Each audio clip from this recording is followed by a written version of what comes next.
Dois dedos de conversa. Todos os dias. Dois dedos de conversa. Uma rúbrica de João Figueiras e convidados. Na Alvor FM.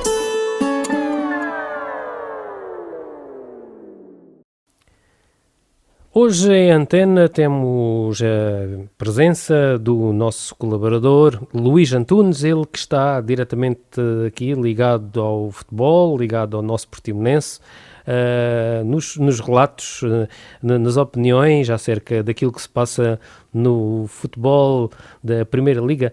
Luís, bom dia, obrigado por teres aceito o convite em voltares aos micros da Alvor FM. O campeonato vai recomeçar, mas em condições diferentes daquelas que são habituais.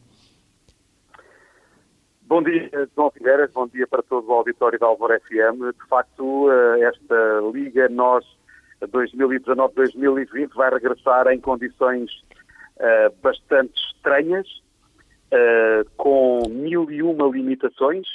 As limitações principais, inclusive, para os próprios jogadores, que acabam por estar bastante responsabilizados por este regresso. Um regresso estranho, sem público, com poucos agentes à volta do jogo, com muitas restrições para os jornalistas também, para a comunicação social. Enfim, um sem número de condicionalismos que marcam este regresso das últimas 10 jornadas de campeonato. Na tua carreira de relator desportivo, acho que se calhar é a primeira vez que vais relatar um jogo sem público nas bancadas. É a primeira vez, até porque quando foram os jogos à porta fechada do futsal, na altura, numa decisão um pouco, no mínimo, estranha da Federação Portuguesa de Futebol, não foi dada permissão à Rádio Alvor para fazer o relato desse jogo, contrariando o que acontece em muitas competições por esse mundo fora, porque sempre que há jogos à porta fechada, a comunicação social faz a cobertura desses jogos. No meu caso, vai ser de facto a primeira vez, e vamos ver se não há surpresas de última hora, porque muitas vezes a Liga e a Federação esquecem-se que há rádios locais, e esperemos que não surjam limitações de última hora, porque no nosso caso queremos, naturalmente, como sempre fizemos, fazer a cobertura em direto dos 10 jogos do Portimonense. Luís, o panorama para a próxima época da Primeira Liga conta com o nosso Farense, que administrativamente acabou por subir à Primeira Liga. Seria bom se, para além do Farense, o nosso Portimonense, que está a 6 pontos da Liga de linha d'água, conseguisse se manter na Primeira Divisão. Sem dúvida alguma. Seria muito interessante, muitos anos depois, ter novamente duas equipas do Algarve na Primeira Liga. O Farense, que, sejamos justos, foi a par do Nacional da Madeira incontestavelmente a melhor equipa do campeonato, e nesse caso, ao contrário de muitas outras decisões, pareceu-me de alguma forma lógico que tivesse sido atribuído ao Nacional e ao Farense a subida de divisão. Já no mínimo, e aqui eu tenho uma opinião muito crítica, já no mínimo acho suspeito, ou na minha opinião mesmo inaceitável, que não tivesse sido dada oportunidade às ditas competições de pavilhão, às ditas modalidades de pavilhão, essencialmente, estou-me a lembrar do futsal, do hóquei, do handball, do vôlei e do basquete, 5 modalidades que tinham claramente duas equipas, no máximo 3 a poderem ser campeãs, e não se entende como é que no futebol, com 22 jogadores mais 16 no banco, pode haver 90 jogos, e no futsal não pode haver um. Não pode haver uma final. Não pode haver uma final de Sporting-Benfica, que eram as únicas equipas que podiam ser campeãs. Ou no vôlei não pode haver uma final de Sporting-Benfica, que eram as duas equipas também que podiam ser campeãs. Assim, sinceramente, achei incompreensível que o país tivesse dado uma prova de pouco olimpismo. E quando digo de pouco olimpismo, ou a saúde é vista para todos por igual, e não há homens de primeira e homens de segunda, ou então se o futebol tinha direito a, na Primeira Liga, fazer 90 jogos, então, no mínimo, os jogos de decisão teriam que ser feitos, seja no Campeonato de Portugal, seja nas ditas modalidades de pavilhão. A esse nível, sou muito crítico da decisão da Liga. De qualquer forma, voltando à pergunta que estavas a fazer, é da mais elementar justiça que o Farense suba à Primeira Liga, até porque a equipa esteve sempre nos 2 lugares da frente e eu espero que o Portimonense consiga dar a volta à sua situação atual, que é muito difícil. Será uma missão quase impossível? Uma missão... Não acho que seja impossível. Claro. Assim, o Portimonense faça o que não tem feito. Porque o Portimonense não tem ganho jogos em casa. Aliás, não tem ganho a ninguém, praticamente. Desde novembro, não é passado? Desde novembro passado exatamente. Que não ganha. Aliás, basta pensar que o Portimonense em 24 jogos ganhou 2. E em casa ganhou 1 apenas. E esse jogo que ganhou fora foi logo na jornada de abertura do campeonato. Nas minhas contas, e são contas muito difíceis, o Portimonense vai ter que fazer 18 pontos. E, obviamente, se ganhou 2 jogos em 24, vai ter que ganhar 6 em 10. Ui.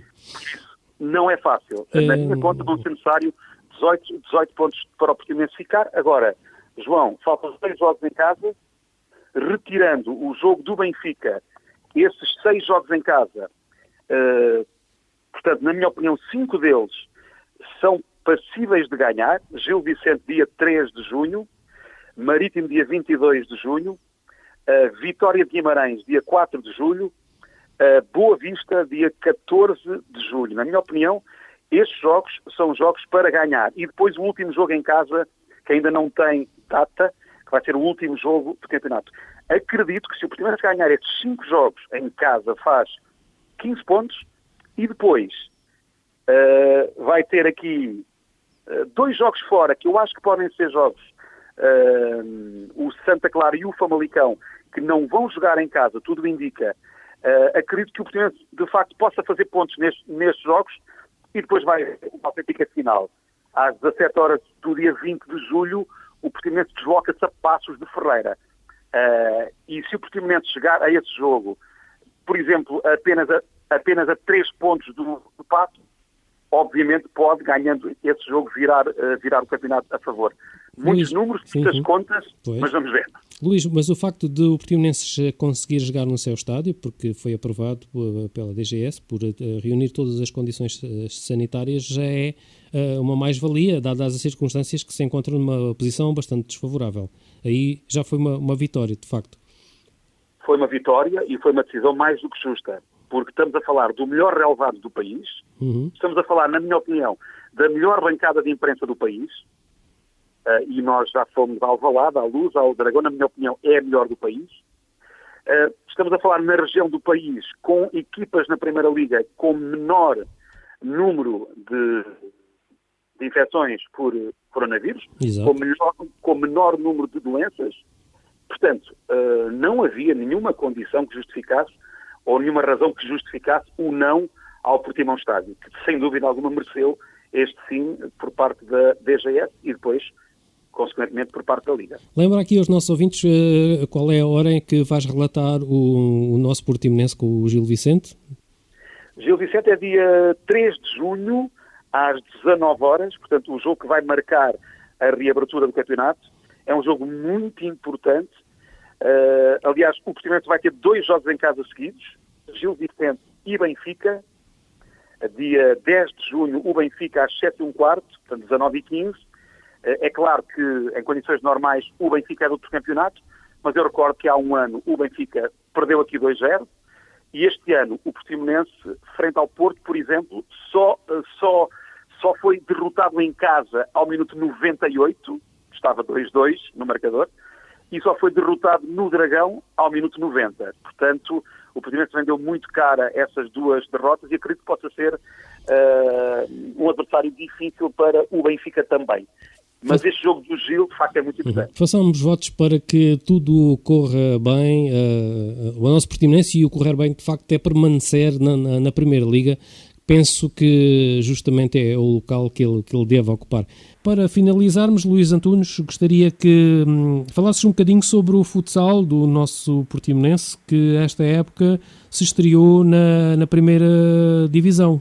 Há que dizer que foi uma grande época, começou muito mal, com 6 derrotas seguidas, mas a partir daí o Portimonense arrancou para várias vitórias, ganhou 6 vezes seguidas no pavilhão Ginódesportivo de Portimão, ganhou em Belém, chegou à Final 8 da Taça de Portugal, ganhou na Final 8 ao Elétrico, chegou às meias finais da Taça.